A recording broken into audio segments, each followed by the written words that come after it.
Statement of എക്സ്പെൻഡിച്ചറുമായി ബന്ധപ്പെട്ട് നമ്മൾ രേഖപ്പെടുത്തേണ്ട കുറച്ച് പ്രധാനപ്പെട്ട പോയിന്റുകളുണ്ട്. അത് ഏതൊക്കെയാണെന്നുള്ളത് നമുക്ക് നോക്കാം. അതിലാദ്യം വരേണ്ടത് ഹൗസിംഗ് എന്ന് പറയുന്ന സെക്ഷനാണ്.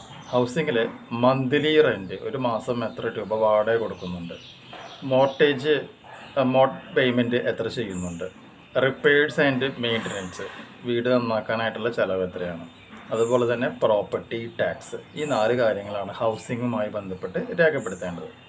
അടുത്തതായിട്ട് 47ാമത്തെ പോയിന്റ് ഹൗസ് ഹോൾഡ് എക്സ്പെൻഡിച്ചറാണ്. ഒരു വീട് മുന്നോട്ട് കൊണ്ടുപോകാനായിട്ട് ഒരു മാസം വരുന്ന ചിലവുകൾ എന്തൊക്കെയാണെന്നുള്ളത് പറയുന്നത്. അതിൽ ഒന്നാമത്തെ groceries, food items, personal care, clothing, അതെത്ര വരുന്നുള്ളത് മെൻഷൻ ചെയ്യാം. രണ്ടാമതായിട്ട് വാട്ടർ, വെള്ളത്തിൻ്റെ ചാർജ് എത്രയാണ്. മൂന്നാമതായിട്ട് ഇലക്ട്രിസിറ്റി. നാലാമതായിട്ട് ഗ്യാസ്. അഞ്ചാമതായിട്ട് ടെലിഫോൺ അല്ലെങ്കിൽ മൊബൈൽ ഫോൺ എക്സ്പെൻസ്. ആറാമതായിട്ട് TV, cable, set top box charges and internet service, അതിനെത്ര ചിലവ് വരും. ഏഴാമതായിട്ട് maintenance, replacement and repair of household items, appliances and kitchenware. ഒരു മാസം വീട്ടിലുണ്ടാകുന്ന അതിൻ്റെ അടി തൊട കാര്യങ്ങൾ, റിപ്പയർമെൻറ്റുമായി ബന്ധപ്പെട്ട് എന്തെങ്കിലും ഉണ്ടെങ്കിൽ, കിച്ചണിലേക്ക് നമ്മൾ എന്തെങ്കിലും സാധനങ്ങൾ മേടിക്കുന്നുണ്ടെങ്കിൽ അതിൻ്റെ ഡീറ്റെയിൽസ്. പിന്നെ ടെലിഫോണിൻ്റെ ബില്ല് വേറെ പ്രത്യേകം പറയുന്നുണ്ട്. ഒമ്പതാമതായിട്ട് domestic, full time, part time helpers, വീട്ടിലെ ഏതെങ്കിലും വാടകയല്ല വേലക്കാരികളുണ്ടെങ്കിൽ പാർട്ട് ടൈം ആണോ ഫുൾ ടൈം ആണോ അതിൻ്റെ പൈസ എത്രയാണെന്നുള്ളത് പറയണം. പിന്നെ അതർ വേറെ എന്തെങ്കിലും ഉണ്ടെങ്കിൽ അത് സ്പെസിഫൈ ചെയ്യണം. 48ാമതായിട്ട് മെയിൻ്റനൻസ് ഓഫ് ഡിപ്പെൻഡൻസ് ആണ്. അതായത് നമ്മുടെ വീട്ടിൽ നിങ്ങൾ ആശ്രയിച്ച് താമസിക്കുന്ന ആൾക്കാരുടെ ഡീറ്റെയിൽസ്, അതായത് പാരൻസ്, അച്ഛനും അമ്മയാണെങ്കിൽ അവരുടെ കാര്യങ്ങൾ, ചിൽഡ്രൻസ് എത്ര കുട്ടികളുണ്ട്, വേറെ ആരെങ്കിലും അനിയന്മാരോ അനിയത്തിമാരോ ഉണ്ടെങ്കിൽ അവരുടെ ഡീറ്റെയിൽസ്. 49 ട്രാൻസ്പോർട്ടുമായി ബന്ധപ്പെട്ട് വരുന്ന ചിലവുകൾ, അതായത് പ്രൈവറ്റ് ട്രാൻസ്പോർട്ട്, നിങ്ങൾ ഏതെങ്കിലും ഡ്രൈവർമാരെ വെച്ചുകൊണ്ടുള്ള കാറ് ഓടിക്കുകയാണെങ്കിൽ അതിൻ്റെ ഡീറ്റെയിൽസ്. ഫ്യൂവൽ, എത്ര രൂപയ്ക്ക് പെട്രോൾ അടിക്കുന്നുണ്ട്, റിപ്പയർ ആൻഡ് മെയിൻ്റനൻസ്, വണ്ടിയുടെ റിപ്പയർ ചെയ്യാനുള്ള charge, insurance charge, loan repayment, loan ഉണ്ടെങ്കിൽ ലോണിൻ്റെ കാര്യം.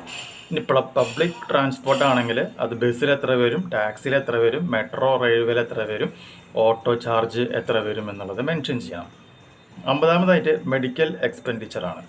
ഡോക്ടറിന് നിങ്ങൾ എത്ര പൈസ കൊടുക്കുന്നുണ്ട്, മെഡിക്കേഷൻ, മരുന്ന് charge, hospital bill, other medical expenditure, വേറെ ഏതെങ്കിലും മെഡിക്കൽ എക്സ്പെൻഡിച്ചർ ഉണ്ടെങ്കിൽ അത്. പിന്നെ അതേഴ്സ്, ഇനി ഇതിൽ പറയാത്ത വേറെ എന്തെങ്കിലും കാരണങ്ങളുണ്ടെങ്കിൽ അത് മെൻഷൻ ചെയ്യാം. ഇനി ഇൻഷുറൻസ് വരുമ്പോൾ ലൈഫ് ഇൻഷുറൻസിനെ പറ്റി പറയണം, ആനുവിറ്റി എത്രയാണെന്നുള്ളത് പറയണം, ഹൗസ് ഹോൾഡേഴ്സ്, വീട്ടിൽ എത്ര ആൾക്കാർക്ക് ഇൻഷുറൻസ് ഉണ്ട്, മെഡിക്ലെയിം ഉണ്ടെങ്കിൽ അത് പറയണം. 52 എൻ്റർടൈൻമെൻ്റ് ആണ്. എൻ്റർടൈൻമെൻറ്റ് എന്ന് പറയുമ്പോൾ നിങ്ങൾ ക്ലബിലുണ്ടെങ്കിൽ ആ ക്ലബിൻ്റെ ഡീറ്റെയിൽസ്, ആ ക്ലബിൽ കൊടുക്കുന്ന പൈസ. പിന്നെ എന്താണ്, ഹെൽത്ത് ക്ലബിൽ പോകുന്നുണ്ടെങ്കിൽ, ജിമ്മിന് പോകുന്നുണ്ടെങ്കിൽ അതിൻ്റെ ഡീറ്റെയിൽസ്. പിന്നെ വേറെ ഏതെങ്കിലും കാര്യങ്ങളുണ്ടെങ്കിൽ അതിൻ്റെ എക്സ്പെൻസ് എത്രയാണെന്നുള്ളത് പറയണം. പിന്നെ 53 ഹോളിഡേ ആൻഡ് വെക്കേഷൻ, നിങ്ങൾ ഹോളിഡേ വരുമ്പോഴോ വെക്കേഷൻ വരുമ്പോഴോ എവിടേക്കെങ്കിലും ടൂറ് പോകുന്നുണ്ടെങ്കിൽ അതിൻ്റെ ഡീറ്റെയിൽസ്. 54 ഗിഫ്റ്റ്, എന്തെങ്കിലും ഗിഫ്റ്റ് ആർക്കെങ്കിലും മേടിച്ചു കൊടുക്കാറുണ്ടെങ്കിൽ അതിൻ്റെ ഡീറ്റെയിൽസ്.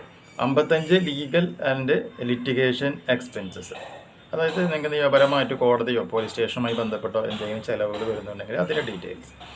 56 ഡിസ്ചാർജ് ഓഫ് ലയബിലിറ്റീസ്, അതായത് ഡിസ്ചാർജ് ഓഫ് ലയബിലിറ്റീസ് എന്ന് പറയുകയാണെങ്കിൽ ക്രെഡിറ്റ് കാർഡ് പേയ്മെൻറ്റ്, പിന്നെ എന്തെങ്കിലും മേടിക്കുന്നുണ്ടെങ്കിൽ ഹയർ പർച്ചേസ് അല്ലെങ്കിൽ ലീസിൻ്റെ കേസ്, റീപേയ്മെൻറ്റ് ഓഫ് ലോൺ അടയ്ക്കാണ്ടെങ്കിൽ അതിൻ്റെ കാര്യങ്ങൾ. ഈ ലോൺ എന്ന് പറയുമ്പോൾ house loan, car loan, personal loan, business loan, any other loan അതുണ്ടെങ്കിൽ അത് പറയണം. പിന്നെ നെയിം ഓഫ് ദി ലെൻഡേഴ്സ് പറയണം. പിന്നെ മോഡ് ഓഫ് റീപേയ്മെൻറ്റ്, അതെങ്ങനെയാണ് നിങ്ങൾ പൈസ പേ ചെയ്യുന്നത്. പിന്നെ എന്താണ് ഇൻസ്റ്റാൾമെൻറ്റ് എമൗണ്ട് എത്രയാണ്. അതർ പേഴ്സണൽ ലയബിലിറ്റീസ്, വേറെ ഏതെങ്കിലും ലയബിലിറ്റീസ് ഉണ്ടെങ്കിൽ അത് മെൻഷൻ ചെയ്യണം. പിന്നെ മിസലേനിയസ് ആയിട്ട് ന്യൂസ് പേപ്പർ, മാഗസിൻ, ബുക്സ് അതിൻ്റെ ചാർജ്. പിന്നെ റിലീജിയസ് കോൺട്രിബ്യൂഷൻസ് ആൻഡ് ചാരിറ്റീസ്, അമ്പലങ്ങളിലും പള്ളികളിലേക്ക് നിങ്ങൾ എന്തെങ്കിലും സംഭാവന കൊടുക്കുന്നുണ്ടെങ്കിൽ അത്. പിന്നെ മൂന്നാമതായിട്ട് അതേഴ്സ്, നമ്മളിതിലൊന്നും പറയാത്ത വേറെ എന്തെങ്കിലും ഉണ്ടെങ്കിൽ അത് സ്പെസിഫൈ ചെയ്യും.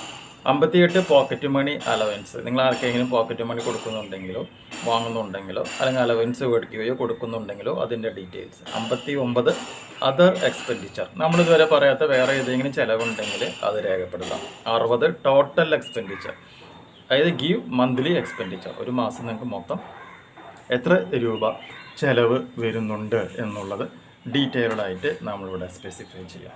അപ്പോൾ ഇതാണിത് എക്സ്പെൻഡിച്ചറുമായി ബന്ധപ്പെട്ട് നമ്മൾ രേഖപ്പെടുത്തേണ്ട കാര്യം. അപ്പോൾ നിങ്ങൾ ആലോചിക്കുക, നിങ്ങൾ ഇങ്ങനെയൊക്കെയാണോ, അല്ലെങ്കിൽ നിങ്ങളുടെ പങ്കാളി നിങ്ങൾക്കെതിരെ ഒരു മെയിൻ്റനൻസ് കേസ് ഫയൽ ചെയ്യുമ്പോൾ ഈ പറഞ്ഞ പോലെയൊക്കെയാണോ അതിൽ എഴുതിയിട്ടുള്ളത് നോക്കുക. ഒരിക്കലും ആയിരിക്കില്ല. അപ്പോൾ അങ്ങനെ എഴുതിയിട്ടില്ലെങ്കിൽ നിങ്ങൾക്കത് എന്ത് ചെയ്യുക, ഒബ്ജക്ഷൻ പറഞ്ഞുകൊണ്ട് കോടതിയിൽ ഇതുപോലെ അവരുടെ അസറ്റ്സ്, ലയബിലിറ്റീസ്, എക്സ്പെൻഡിച്ചർ എത്രയാണെന്നുള്ളത് ഇത്രയും ഡീറ്റെയിൽഡ് ആയിട്ട് പറയാനായിട്ട് കോടതിയോട് നമുക്ക് ആവശ്യപ്പെടാനായിട്ട് സാധിക്കും.